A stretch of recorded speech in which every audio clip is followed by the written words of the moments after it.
Yeah, here we go now, baby. Right back into the action for another day of the week. Welcome to the Friday edition of Before You Bet. Airing live right now on the Covers YouTube and X channels. If you're watching on YouTube, smash that subscribe button right down there. Hit that like button down there while you are at it. So what a time to be a sports fan. What a time to be a sports bettor. What a night we have lined up tonight.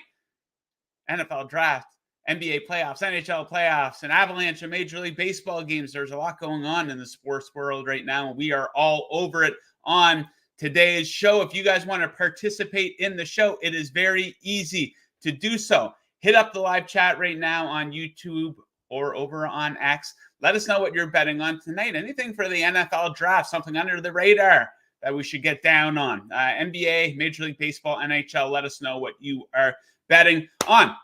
Okay, so I have a very special guest coming up here in a minute, but just an observation here about the power of the NFL. Almost 300,000 people gathered last night to stand outside in late April in Detroit, not to watch a game, but to watch a man go on a stage and say the names of other men. When you break it down like that, it sounds kind of stupid, and it is, but I absolutely love it. The draft is an absolute blast every year. And of course, the big news out of the draft, it was pretty chalky here to start the first 6 or 7 picks. But then we got to the Atlanta Falcons, and they shocked everyone. They took Michael Penix Jr., so I wanted to bring in the only Atlanta Falcons fan that I know, my old buddy. He is the pride of Colebrook, Nova Scotia. He is a former Wendy's employee. He is the biggest stud in the game. I am sorry, ladies, he is taken. I think, Ian, you're still in a relationship? Yes. he still has a girlfriend, so congratulations to that. So, I did not see that coming, and of course, I automatically thought of you. You see the Falcons helmet behind you. You're the only Falcons fan that I know. Let's cut to the chase here, Ian. I think that them taking on Michael Penix Jr. is the height of stupidity. The optics are absolutely horrible after bringing in Kirk Cousins. This is a team ready to win. They're in win now mode, and they could have added, a Dunze. They could have taken Brock Bowers if they wanted. They could have added an offensive lineman, one of the better defensive players in the draft, a guy who could make an impact in week 1. But no, they're going with the Jordan Love model, I guess, and they take Penix Jr. So as a Falcons fan, I want to bring you on and get your thoughts on the selection of Michael Penix Jr. here in the first round by your Atlanta Falcons. Yeah, I have a lot of opinions about it, Joe, in several different ways. Last night I was doing a live stream during the draft, I was there for every single pick, so it was going to be a 4.5 hour long stream. And after the Falcons drafted Michael Penix Jr., the rest of the stream, I got to keep talking. I got to talk about other teams. I got to break down the other picks, and it was very difficult to do because all I was doing was money, $140, $160 million. That's a win now move. That's a move that you make when you have a team that you think can go on a run. You're playing in a bad NFC South, the worst division in football. You think you can take advantage of that, maybe take a deep playoff run, take advantage of the young talent. But then if you follow that same strategy, you would think that drafting eight overall, you would either take a need in a pass rusher, which was by far the Falcons' number one need, something they haven't had in a long time, or even maybe, you take another weapon for Kirk Cousins to have, a wide receiver. Roma Dunze was available at that pick. That's who I actually thought they were going to take. But then taking Michael Penix Jr. is a move that you make for the future. It would have made that move would have made sense if they didn't just sign Kirk Cousins. So they kind of contradicted themselves with making that pick. Now, the reason they've done it, and I've, once I got off the live stream last night, I scrolled Twitter for, an hour and listened to reporters talk to try to make sense of it, is that I think their belief is that if Kirk Cousins is as good as they're hoping that he's going to be, they're not going to have a high draft pick while Kirk Cousins is there. You would think, at worst, they're going to pick like 20th overall, and it's going to be expensive to then move up from 20th overall or, even higher than that, hopefully, up to a top 10 spot to take a quarterback because Kirk Cousins isn't going to be there forever. So in their mind, this is the last time that they're going to get a chance at a top 10 pick. You got to take your quarterback in the future, especially if you think he is the guy. So I guess that kind of makes sense in that thinking. But then again, turns 24 years old next month. Even if, now I will say also, it is worth noting the Kirk Cousins contract is only guaranteed for 2 years. So let's say even, 2 years in the future, they do move on from him. They opt for Penix at that point. He's still going to be 26 years old before he takes a snap as a starter for the Falcons. That's Braden Whedon territory. So I'm baffled. I don't get it. I don't agree with it. The Falcons have been very vocal that in the draft, they will take the best player available, no matter the position. I thought that meant they're going to take receiver. I did not imagine it was going to be a backup quarterback, but I guess they truly do want to take the best player available, truly, regardless of position. Next year, if they pick 20th overall and they find a punter they think's good, they might take a punter in that spot. Yeah, I think most people are of the same mind as me and you, that it is idiotic. I see some people trying to excuse it based on how the Jordan Love thing worked out in Green Bay. And Jordan Love had a good second half of the season. So let's settle down on that a little bit here. But yeah, just the optics, given the fact that they paid Kirk Cousins all that money. And they could have added a guy that could have helped in week one, ready to go right off the bat. So absolutely crazy. We'll see how that works out. And I just want to say, this isn't a criticism of Penix, the player. Penix might be a really good player. I like Penix. It's criticism of the situation. Right. You did not need to add a guy who's going to sit on the bench for 2 years, because if everything goes to plan, Kirk Cousins will play in every game for the next 2 seasons where he's under contract here with the Falcons. So crazy stuff. If he plays really well and he stays healthy, he's going to be their quarterback for 4 years. So then you're not looking at Penix to start until he's 28. And then I think there's a 5th-year option. I might be wrong, but if there's a 5th-year option, they exercise that. 29 Penix will be by the time Kirk Cousins is out of there. So, the Falcons GM said last night, saying having 2 great quarterbacks is a great problem to have. I don't think it is, guys. It's not like we have 4 awesome receivers and you can still get them in the mix. Unless you're going to run a 2-quarterback system, you have a great player that you can't play. I don't see the benefit of that. So one more Falcons-related question, then we'll move on. What did you make of the news that Bill Belichick wasn't really, I think it was, he wasn't in their top 3 candidates as head coach? Were you in on Belichick potentially becoming the Falcons head coach, or did you not want him anywhere near the team? No, I was not in on Belichick being the head coach. I think the game has kind of passed Belichick by. I think Belichick is a great defensive-minded coach. Even the past few years, their defense has been pretty solid. He's always drafted defensive players really well. Offensively, not good. I think when Tom Brady was there, he made up for a lot of offensive issues that Bill Belichick had. Belichick has never drafted offensive players well. And then once Tom Brady left, he couldn't coach the offense well. So no, I think, all respect to Bill Belichick. You can make the argument as the greatest coach of all time. But I think the game has evolved a lot, even in just the past 5 years, and I think it's passed him by a bit. So, no, I did not want anything to do with Bill Belichick. I'm happy with Raheem Morris, especially with Zach Robinson as our offensive coordinator. But, I would have liked to at least get a player that we can use this year. Would have been nice. Yeah, Belichick, pretty good reviews there on the Pat McAfee broadcast of the draft there last night. So people tend to like him in the media. He tells some pretty funny stories. Okay, a couple more observations from me. This one might be obvious, maybe not, but Caleb Williams, I think he's being set up to succeed, perhaps better than any number 1 quarterback in the draft ever.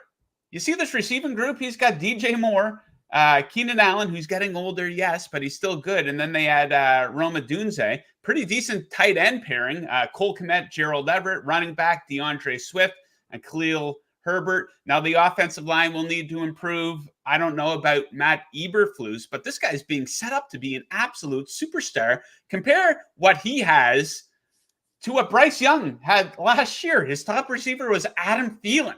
He's being set up better than Trevor Lawrence obviously was, who went number 1 overall, and he is being set up better than Joe Burrow. Remember that offensive line in year 1 in Cincinnati? So this guy being set up to be an absolute superstar, so no excuses for him if he underperforms. And probably another obvious observation here, not going out on a limb, but great move by the Kansas City Chiefs, I thought, to move up to take Xavier Worthy. Speed demon here. I guess they'll try to recreate what we saw with Tyreek Hill. But Mahomes needs more weapons for the next chapter of his career. We saw Travis Kelce really slow down during the regular season. He was pretty good in the playoffs. Who knows about Rashee Rice here, looking like a bit of a jackass, getting in some trouble with the law here in the offseason. But anything else stand out to you that you liked or did not like in the first round, Ian? I really like what the Vikings did in the first round, if I remember correctly. Once again, after the Penix pick last night, everything else was a blur. So the Vikings got both the pass rusher, and they didn't have to trade way up to get J.J. McCarthy, I believe the quarterback that they are kind of tied to. So being able to not have to make a crazy move to get McCarthy, and you still got one of the best pass rushers in the NFL draft, which is what they desperately needed this offseason. Off the top of my head, I think the Vikings might have had the best first round of all teams. But once again, my mind is still a blur. I still haven't recovered from the Penix pick, and it's going to take me a few days. It's hard for me to even get my thoughts together. Yeah, I don't blame you. You were up live streaming throughout the whole thing too. So yeah, not quite himself here this morning. That's all right though.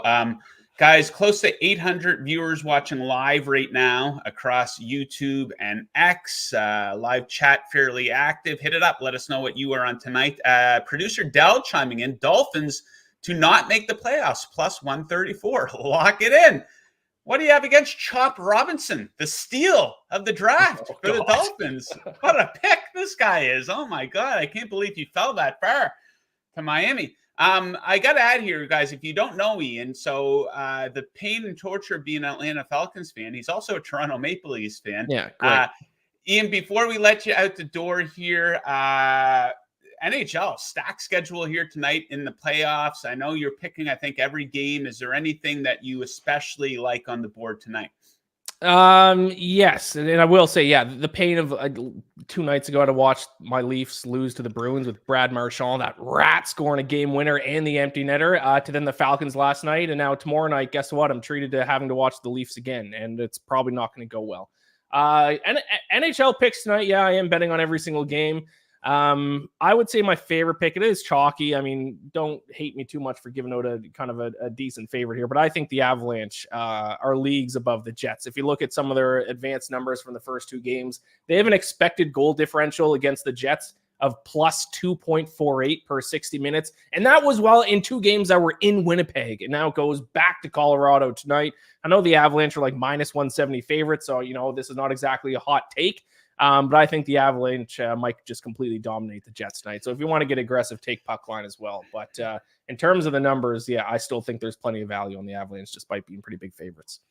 Okay, your Leafs, you give them a chance to come back in this year? Just pay. They might win game. I think what it might actually happen is they just alternate games, and it goes to game 7. And then we lose in heartbreaking fashion in game 7. It is probably how I actually envision this to play out. But I would be shocked if they win this series. It would be, that might surprise me more than how surprised I was when the Falcons took Penix Jr. last night. It's not going to happen. They're not going to beat the Bruins. The Bruins, they're in our head. Brad Marchand's going to score 1 million goals, and I have to stare at his rat face as he celebrates. Yeah, Ian in rare form here this morning. I absolutely love it. Ian, before you go, let the people know where they can find you and where they can find your work. Yeah, Twitter, or I guess all social media at Ian MacBets, IAIN MacBets. All my written work is over at fansided.com/betsided. I'm betting on every single NHL playoff game. And then you can check out the Bacon Bets podcast as well. Not exactly dripping with enthusiasm here, Ian, but existence is pain, Joe. I just want one of my sports teams to win a championship once in my lifetime, and then I think I'll be in a lot better mood when these kinds of things happen, because I can just go back and watch like a championship DVD. But I'm getting impatient. I'm 31 years old now, Joe. Yeah. It's just nothing but heartbreak for my teams. Even the Falcons, I'm like, yeah, I'm all in. I got Kirk Cousins. This is gonna be great. Let's get an edge rusher. Let's get a receiver, and let's make a deep run. And then they do what they did last night. It's like I just can't have nice things. It's unbelievable. Yeah, I don't quite have it to your extent. Of course, my Miami Dolphins, it's an absolute joke of a roller coaster. It tends to end very badly, but you got some cups. Pittsburgh Penguins. Yeah, you got some cups. A couple Stanley Cups. I'm old enough to remember when the Blue Jays went back to back Right. 92, 93, which they celebrate every year as if it just happened recently, for God's sakes. Okay. Enough misery, Ian. We will let you get on with your day. Hopefully things look up for you. Hopefully the Falcons can make a couple of selections that will impress you here going forward. So thanks for making time for us on this Friday. Best of luck with all your bets tonight. Thanks a lot for having me on, Joe. Take care. Yes, sir. The man right there. What an appearance. Okay, a lot to get into here, guys. Beautiful board in the NBA and the NHL. Keep dropping those picks in the comments section. I will rip through a few of them at the end of the show. But right now, let's rip through what I like in the NBA. Then in Major League Baseball, let's start with Bucks Pacers going down in Indiana. This one has a total of 223. I like this one to go over. So this is the lowest number of the series so far. Game 1 closed with a total of 230. This one all the way down to 223. You check out the regular season matchups between these teams. Every game had a total of 239 or higher, with multiple games in the 250s. Now, I know scoring is down in the NBA, but I think this has gone too far. You check out the matchups between these teams. They have cleared 230 combined points in 5 of their 6 matchups this season, and in 11 of 12 going back to last season. They actually cleared 260 multiple times this season. So the ceiling for high scoring is high. Not as high as producer Mick will be next week on his week off of vacation. No criticism. Cannabis is legal up here in Canada. So shout out to producer Mick. Just one final note on that pick. This game is in Indiana. The Pacers at home this season. Fastest pace in the NBA. Number 2 in EFG percentage. Awful defensively, though, at home. 28th in points allowed on their home floor. Their home games averaged a combined score of right around 246. So I think high scoring in Indiana. Next up, Clippers. Mavs. I like Zubac to go over his points and rebound number. It's set at 22.5. And have you seen the first 2 games of this series so far? He's averaging 30 points and rebounds, 35 in one game, 25 in the other. Success versus Dallas is nothing new. Averaged 22 points and rebounds in the regular season in 3 games. But here's the thing. That was in just 23.3 minutes per game. And he does appear set for an increased workload in this series. 33 minutes played in each game so far. So I like Zubac to continue to stuff the stat sheet. And we'll wrap things up with the pride of Toronto, Nickeil Alexander-Walker. For the T-Wolves here, I like him to go over 8.5 points. Plus money on this one, plus 106. That one is over at FanDuel if you want to get the best number. So hot starts off the bench for Alexander-Walker. 28 points in the series so far, 18 in one game, 10 in the other. He's seeing more time on the court compared to the regular season.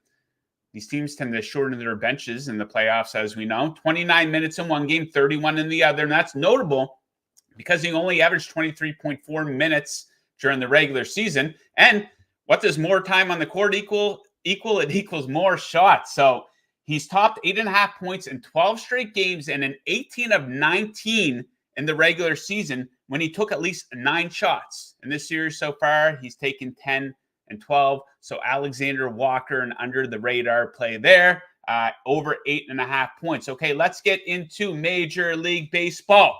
And we're going to start things off with the sexiest bet type in all of sports betting. Of course, I'm talking about the walk parlay. The people are loving it.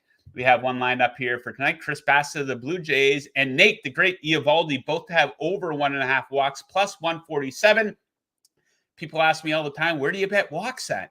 A lot of sports books. DraftKings, Bet365. I think Caesars has them as well. I know FanDuel doesn't.